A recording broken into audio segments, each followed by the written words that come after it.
કેમ છો મિત્રો? જય યોગેશ્વર, જય સ્વામિનારાયણ, જય શ્રી કૃષ્ણ. હું છું શિલ્પાસ કિચન રેસિપીસમાં તમારું સ્વાગત કરું છું. આજે અમારા ઘરમાં કેવું થયું ખબર છે? એકને સાંજે નાસ્તામાં એકદમ ટેસ્ટી એવી મેગી ખાવી હતી.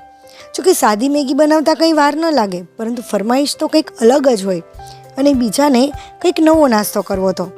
તો હવે બે અલગ અલગ વસ્તુ બનાવવા કરતાં મને થયું કે મેગીમાંથી કંઈક નવું જ એવું બનાવું કે જેથી બધાની ફરમાઈશ પૂરી થાય અને મેગી ખાવાવાળા અને નવો નાસ્તોની માંગ કરવાવાળા બંને ખુશ થઈ જાય. તો મેં એક નવો જ આઈડિયા વાપરી અને નવો જ નાસ્તો બનાવ્યો છે.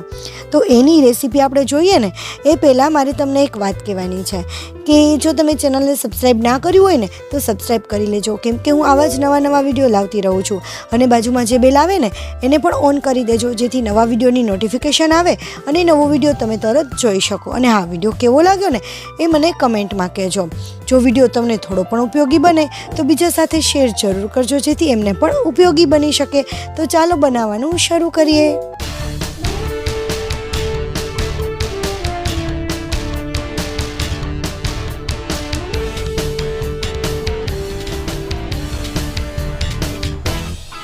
મેગીનો નવો નાસ્તો બનાવવા માટે અહીંયા મેં 4 નાના મોટા બટેટાને બાફી લીધા છે અને એની છાલ પણ કાઢી લીધી છે. એને સાઈડમાં રાખી દઈએ અને અહીંયા મેં મેગીનું પેકેટ લીધું છે. આ જે મીડિયમ સાઇઝનું મેગીનું પેકેટ આવે છે એ લીધું છે અને એને મિક્સર જારની અંદર આપણે નાખી દઈશું. આ રીતે મિક્સર જારની અંદર આખું અત્યારે નાખી દઈએ અને જે એનું મસાલાનું પેકેટ છે ને એ અત્યારે સાઈડમાં રાખી દઈએ. એનો યુઝ આપણે પછી કરીશું. અને આપણે આ જે મેગી છે ને એના આપણે થોડા ઘણા અધકચરા કટકા કરી લઈશું, જેથી એને ક્રશ કરવામાં સરળતા રહે.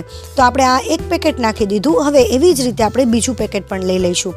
તો આ રીતે મેં 2 પેકેટ મેગીના લીધા છે. તમારા ઘરમાં કેટલા મેમ્બર છે એના ઉપર ડિપેન્ડ છે કે તમે કેટલું બનાવવું. હવે આ 2 પેકેટમાંથી છે ને આપણો જે નાસ્તો છે એ લગભગ 4 થી 5 વ્યક્તિઓ માટે થઈ જશે. અને હવે એના પણ કટકા કરી લીધા છે અને એ મેગીનો જે મસાલો અંદર આવેલો હતો એ બધો જ મસાલો આપણે એની અંદર નાખી દઈશું. બંને પેકેટ તો નાખી જ દઈશું, પરંતુ જ્યારે મેગી લવર્સ ભેગા થાય છે ને ત્યારે મેગીનો એકદમ ટેસ્ટ વધુ લાવવા માટે એક્સ્ટ્રા મેગી મસાલો નાખતા જ હોય છે. જેમ બને એમ એક્સ્ટ્રા મેગી મસાલો જો નાખીએ છીએ ને એનો ટેસ્ટ બહુ જ સરસ આવે છે. તો આ મેં એક્સ્ટ્રા મેગી મસાલો લીધો છે, પરંતુ આને આ રીતે મેં તોડ્યું ને તો એ થોડું બહુ હાર્ડ લાગ્યું. મને એમ હતું કે એ ઇઝીલી તૂટી જશે, પરંતુ મેં પેકેટ તોડવા માટે થોડોક અલગ રસ્તો વાપર્યો હતો. અને મિત્રો, તમે જ્યારે પણ મેગી બનાવો છો ત્યારે એક્સ્ટ્રા મસાલો કોણ નાખે છે એ મને કમેન્ટમાં કહેજો. હું પણ એક્સ્ટ્રા મસાલો બહુ જ નાખું છું. હવે આપણે બીજું પેકેટ પણ નાખી દઈશું આ એક્સ્ટ્રા મસાલાનું, કારણ કે હજી એમાં બીજા ઇન્ગ્રીડિયન્ટ્સ તો આવશે જ. હવે તમે જુઓ અહીંયા આ રીતે આડું કટ કરવાથી એ ઇઝીલી કટ થઈ જાય છે. તો એ મસાલો પણ આપણે આખો નાખી દેવાનો છે. તો આ રીતે જો તમે પેકેટ લેતા હોય ને તો એ રીતે કટ કરજો, હાથેથી પણ ઇઝીલી કટ થઈ જશે. હવે એને આપણે એકદમ સરસ રીતે ક્રશ કરી લઈશું. આ રીતે મિક્સર જારમાં અધકચરું ક્રશ થઈ ગયું છે. અને ત્યાર પછી અહીંયા મેં અડધી વાટકી જેટલો ચોખાનો લોટ લીધો છે. એ પણ આપણે એની અંદર નાખી દઈએ અને અડધી વાટકી જેટલો રવાનો લોટ લીધો છે. જેટલો ચોખાનો લોટ છે એટલો જ રવાનો લોટ છે. એને પણ આપણે સરસ રીતે ક્રશ કરી લઈએ એટલે મેગી છે એકદમ મસ્ત એવો લોટ જેવું એકદમ બધું સરસ ક્રશ થઈ જશે. આ રીતે લોટ જેવું ક્રશ થઈ જાય ને ત્યાર પછી એની અંદર અડધી વાટકી જેટલું આપણે મોડું દહીં નાખીશું. એકદમ મોડું દહીં લીધું છે અને જો તમારે ખાટું દહીં હોય તો તમારે એ પ્રમાણે ખટાશ બેલેન્સ કરવાની છે. અત્યારે થોડું પાણી એવી રીતે નાખીએ અને દહીંવાળી વાટકી હતી ને એને સાફ કરીને થોડું પાણી એડ કરી દઈએ. એટલે એમ કરી અને મેં અડધો ગ્લાસ પાણીનો નાખ્યો હતો. અને ત્યાર પછી થોડું એવું જરૂર પડે તો આપણે આ રીતે પાણી નાખતા જઈશું અને એનું બેટર તૈયાર કરીશું. ત્યાર પછી મેં અડધો ગ્લાસ પાણી નાખી અને આ રીતે બેટર તૈયાર કર્યું છે. બને ત્યાં સુધી આ રીતે બેટર કરવામાં અત્યારે થીક જ બેટર રાખવાનું છે. તો આ રીતે થીક બેટર તૈયાર થઈ ગયું છે અને એને ઢાંકી અને થોડીવાર માટે સાઈડમાં રાખી દઈએ. હવે ત્યાં સુધીમાં આપણે બીજી પ્રોસેસ કરી લઈએ. અહીંયા જે બટેટા હતા તો એને આ રીતે જે પાઉંભાજી મેશર છે ને એનાથી મેશ કરી લઉં છું. એકદમ સરસ મેશ થઈ જશે. અને જો તમારી પાસે આ રીતનું મેશર ન હોય તો તમે ખમણીથી ખમણી પણ શકો છો, અથવા તો કોઈ પણ સીધા તળિયાવાળું વાસણ હોય એનાથી પણ તમે બટેટાને દબાવી શકો છો. એનો છૂંદો જ કરવાનો હોય છે. તો આ રીતે એકદમ મસ્ત છૂંદો તૈયાર થઈ જાય ત્યાર પછી એને સાઈડમાં રાખી દઈએ અને ગેસ ઉપર આપણે એક પેન લઈશું અને પેનની અંદર આપણે તેલ લેવાનું છે. અને એ તેલ આપણે લગભગ 3 ટેબલ સ્પૂન એટલે કે 3 પાવરા જેટલું તેલ લેવાનું છે. તેલ ગરમ થાય ત્યાર પછી એની અંદર આપણે થોડું જીરું, હિંગ, મીઠા લીમડાના પાન નાખી દઈશું અને અહીંયા મેં 2 મીડિયમ સાઇઝની ડુંગળી આ રીતે અધકચરી સમારેલી છે, તો એને આપણે અંદર નાખી દઈએ. આ રીતે નાના નાના પીસ ડુંગળીના કરેલા હશે ને તો એનો ક્રન્ચી ટેસ્ટ પણ ખૂબ જ સરસ આવે છે ખાવામાં. હવે એને આપણે સાંતળી લઈએ તેલમાં જ અને લાઇટ પિંક કલરની થાય ને ત્યાં સુધી આપણે સાંતળવાની છે, પરંતુ અધકચરી થશે ને ત્યાં સુધીમાં આપણે બીજા ઇન્ગ્રીડિયન્ટ્સ નાખવાના છે. આ રીતે થોડી એવી લાઇટ પિંક થઈ જાય ને ત્યાર પછી એની અંદર આપણે મરચાં નાખીશું, કારણ કે જે ડુંગળી છે ને એને એકદમ મસ્ત રીતે સાંતળવાની હોય છે, કારણ કે એની જે કચાશ છે ને એની કરતાં વાર લાગતી હોય છે અને જે મરચાં છે એને બહુ સાંતળવાના નથી હોતા, કારણ કે જો એ બહુ વધારે પડતા સતળાઈ જાય તો એ કડક થઈ જતા હોય છે. એટલે આપણે થોડી વાર પછી જ મરચાં નાખીશું. તો અહીંયા આપણે ડુંગળી પણ થોડી વધારે સતળાઈ ગઈ છે અને મરચાં પણ સરસ ફ્રાય થઈ ગયા છે. તો બીજા મસાલા માટે આપણે એની અંદર હળદર નાખી દઈએ, લાલ મરચું પાવડર નાખી દઈએ અને તીખાનો પાવડર નાખી દઈએ. લાલ મરચું પાવડર તમે તમારા ટેસ્ટ પ્રમાણે વધારે ઓછું કરી શકો છો. ટેસ્ટ પ્રમાણે આપણે મીઠું અને 1 ચમચી જેટલું ધાણા જીરું પાવડર નાખી દઈએ. બધું સરસ મિક્સ કરી અને આપણે આ જે મસાલા નાખેલા છે એ મસાલાને પણ પકવી લઈએ. આ મસાલાને પકવવા ખૂબ જ જરૂરી છે. જેમ મસાલા પ્રોપર પાકેલા હશે ને એમ આપણી રેસીપીનો ટેસ્ટ વધુ સરસ આવશે. બધા મસાલા સરસ પાકી જાય ને ત્યાર પછી આપણે એની અંદર ટમેટાં નાખી દઈશું. આ રીતે ટમેટાને પણ મેં નાની નાની કટકી કરી લીધી છે અને 2 મીડિયમ સાઇઝના ટમેટાં હતા એટલા ટમેટાની મેં કટકી કરેલી હતી. તો એ 2 ટમેટાં આપણે એની અંદર નાખી દઈશું અને ટમેટાં સોફ્ટ થાય ત્યાં સુધી આપણે ટમેટાને પણ પકાવવાના છે. ટમેટાં સરસ સોફ્ટ થઈ જાય ને ત્યાર પછી આપણે જે બટેટાનો માવો કરેલો હતો એ બધો જ આપણે એની અંદર નાખી દઈશું. બધો જ માવો અંદર નાખી દઈએ એટલે આપણો જે મસાલો હતો એ અને બટેટાના માવો બધો જ એકદમ મસ્ત રીતે મિક્સ કરી લઈએ. બધા જ માવાની અંદર આપણો બધો જ મસાલો પ્રોપર પાકી જવો જોઈએ. અને અહીંયા જો તમે ચડિયાતું મીઠું ખાતા હોય તો ચેક કરી અને તમે થોડું મીઠું એડ કરી શકો છો, વધારે ઓછું કરી શકો છો. જો પહેલેથી તમે વધુ મીઠું નાખી દેશો તો અહીંયા ખારું થઈ જશે, એટલે ટેસ્ટ જ રહેવું અને એ પ્રમાણે આપણે મીઠું નાખીશું. અને હવે બધું સરસ મિક્સ થઈ જાય ને ત્યાર પછી એની અંદર થોડું એવું આપણે મોડું દહીં એડ કરીશું. આ દહીંને મેં બ્લેન્ડરથી બ્લેન્ડ કરી લીધું હતું અથવા તો તમે ચમચીથી પણ ફેંટી શકો છો, પરંતુ એ એકદમ સ્મૂથ થઈ જવું જોઈએ, એની કણકી બધી જ ભાંગી જવી જોઈએ. અને જેટલું દહીં હતું ને એટલું જ સામે થોડું પાણી એડ કર્યું છે. તો એ બંને સરસ આપણે મિક્સ કરી લઈએ. આ દહીં પણ મોડું જ હતું અને જો તમે દહીં ન નાખવું હોય ને તો તમે લીંબુ પણ નાખી શકો છો. દહીં અને લીંબુ મિક્સ પણ કરી શકો છો, પરંતુ ઘણાને લીંબુની ખટાશ નથી ફાવતી હોતી એટલા માટે લીંબુ હું નથી નાખતી અને દહીં તો મોડું જ હોય છે એટલે એ ખાઈ શકાય છે. હવે મિત્રો, તમે કયા ગામથી કે કયા સિટીથી મારા વિડીયો જુઓ છો ને એ મને કમેન્ટમાં કહેજો, કારણ કે મારા વ્યુઅર્સ મારા વિડીયો ક્યાંથી જુએ છે ને એ મને ખ્યાલ આવે. આ રીતે સરસ મિક્સ કરી અને એની અંદર કોથમીર નાખી દઈશું. કોથમીરથી ટેસ્ટ બહુ જ સરસ આવે છે અને હજી મેઇન ઇન્ગ્રીડિયન્ટ્સ તો નાખવાનું બાકી જ છે.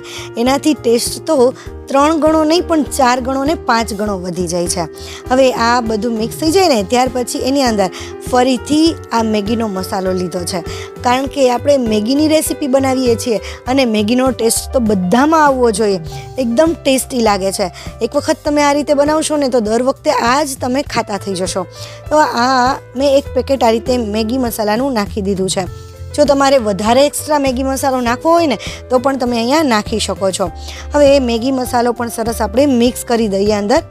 અને મિત્રો, તમે મેગીમાંથી કઈ વસ્તુ બનાવો છો ને એ મને કમેન્ટમાં કહેજો. આ રીતે મેગી મસાલો મિક્સ થઈ જાય ને પછી એને ઢાંકી અને 2 મિનિટ સુધી મીડિયમ ફ્લેમ ઉપર આપણે એને પાકવા દઈશું. વચ્ચે જરૂર લાગે તમારે તો હલાવી લેવું અને ફરીથી ઢાંકીને પાકવા દેવું. આ રીતે એકદમ મસ્ત આપણું પાકી ગયો છે બધો જ મસાલો અને એને ઠંડો થવા માટે આપણે સાઈડમાં રાખી દઈએ.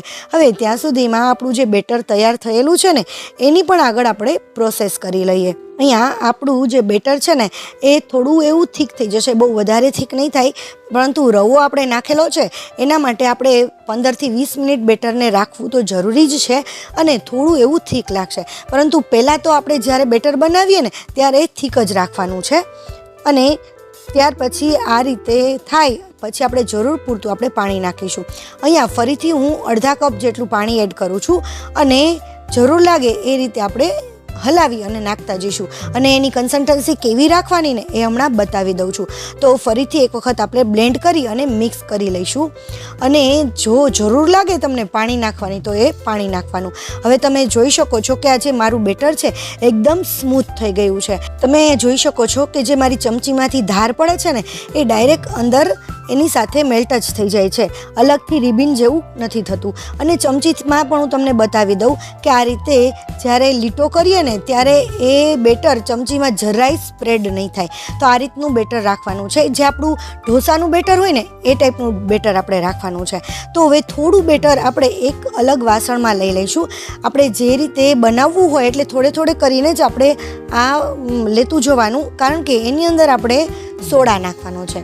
તો થોડું કરી અને આપણે જો સોડા નાખતા જઈશું ને તો આપણે જે રેસીપી બનાવીએ છીએ ને એકદમ બહુ જ સરસ બનશે. હવે એની અંદર આપણે અડધાથી પણ ઓછી ચમચી એટલો જ આપણે સોડા નાખવાનો છે. બહુ વધારે સોડા ન પડી જાય એનું આપણે થોડું ધ્યાન રાખીશું. અથવા તો તમે અહીંયા અડધી ચમચી ઈનો પણ નાખી શકો છો અને એને એકદમ સરસ મિક્સ કરી લેવાનું છે. એકદમ મિક્સ થઈ જશે ને એટલે આપણું બેટર છે ને એકદમ ફ્લફી થઈ જશે, હળવું થઈ જશે. અને આ એકદમ બેટર ફ્લફી થઈ જાય ને ત્યાર પછી આપણે આગળની પ્રોસેસ કરીએ. હવે અહીંયા એક પેન લીધી છે મેં અને એની અંદર થોડું એવું તેલ નાખી અને કોટનના કપડાથી આપણે સ્પ્રેડ કરી દઈશું. એટલે આપણી જે પેન છે ને એકદમ નોનસ્ટિક તો છે જ પણ વધુ પડતી નોનસ્ટિક થઈ જાય. હવે તેલ ગરમ થઈ ગયું છે. નોનસ્ટિક જે આપણી પેન છે એને પણ ગરમ કરી લેવાની છે એકદમ સરસ, અને પછી પાણી નાખી અને એને ઠંડી કરવાની છે. એનું કારણ છે કે આપણે અહીંયા અત્યારે મેગીના ઢોસા બનાવીએ છીએ કે આ નવો નાસ્તો છે. આ રીતે ઢોસા યુટ્યુબ પર તમને પહેલી વખત જોવા મળશે. આ રીતે ઢોસા હજી સુધીમાં કોઈએ નથી બનાવેલા. હવે આ રીતે આપણે બેટરને સ્પ્રેડ કરી દઈશું અને એકદમ ઢોસા જે રીતે બને છે ને એવી જ રીતે બનશે. બહુ જ સરસ બનશે. થોડું એવું જ આપણે તેલ નાખીશું અને અહીંયા તમે જુઓ કેવી રીતે ઉથલશે. ઉથલવામાં પણ એકદમ સરળ છે. આ ટ્રીક યુઝ કરશો ને એટલે જે આપણો ઢોસાને ઉથલવામાં પણ તકલીફ થતી હોય છે ઘણી વખત, તો એ તકલીફ પણ નહીં થાય. તમે અહીંયા જુઓ છો કે અહીંયા થોડું તેલ મેં સ્પ્રેડ કરી દીધું હતું અને ત્યાર પછી જે ઢોસો છે ને આપણો એકદમ ઇઝીલી ઉખડી ગયો છે. તો આ રીતે ઇઝીલી ઉખડી જાય ત્યાર પછી એની અંદર આપણે જે બનાવેલો મસાલો હતો ને એ સ્પ્રેડ કરી દઈશું. હવે અહીંયા મેં થોડો સોફ્ટ ઢોસો રાખેલો છે. જો તમારે કડક ઢોસો બનાવવો હોય તો આ જ બેટરમાંથી તમે કડક ઢોસા પણ બનાવી શકો છો. અને મસાલા વિના તમે બાળકોને જો ઘણા એમના પ્લેન ઢોસો ખાતા હોય છે તો બાળકોને પ્લેન ઢોસો પણ તમે બનાવી શકો છો. અને હવે આપણે એક વખત ફરીથી એકદમ ફટાફટ હું તમને બતાવી દઉં કે બધા જ ઢોસા છે ને આ રીતે મસ્ત રીતે જ ઉથલે છે. એક ઢોસો કે જે સારો ઢોસો બન્યો છે એ જ હું તમને ઉથલાવીને બતાવી દઉં છું એવું નથી. તો અહીંયા બીજો ઢોસો પણ એકદમ ઇઝીલી જ ઉતલી જાય છે અને એકદમ મસ્ત રીતે તૈયાર થઈ જાય છે. તો આ રીતે સોફ્ટ ઢોસો અને કડક ઢોસો બંને તમે આમાંથી બનાવી શકો છો. તો આપણા ઢોસા, મેગીના ઢોસા અને નવો નાસ્તો એકદમ તૈયાર છે. મિત્રો, તમને મારી આ રેસીપી કેવી લાગી ને એ તમે મને કમેન્ટમાં જણાવજો. જો કે આ નાસ્તો જોઈને જ મોઢામાં તરત ને તરત પાણી આવી જાય અને ખાવાનું મન થઈ જાય. અને આ ચટણીની રેસીપી જોતી હોય તો પણ તમે મને કમેન્ટમાં જણાવજો. અને મિત્રો, તમે મને લાઈક ન કરો ને તો કાંઈ નહીં, પરંતુ બીજા સાથે શેર જરૂર કરજો જેથી મારી રેસીપી એને ઉપયોગી બને જે રીતે તમને ઉપયોગી બની છે. અને જો ચેનલને સબસ્ક્રાઈબ ના કરી હોય ને તો આવી જ નવી રેસીપી જોવા માટે ચેનલને સબસ્ક્રાઈબ કરી લેજો. Thank you for watching. નવી રેસીપી સાથે ફરીથી મળીશું. ત્યાં સુધી બાય.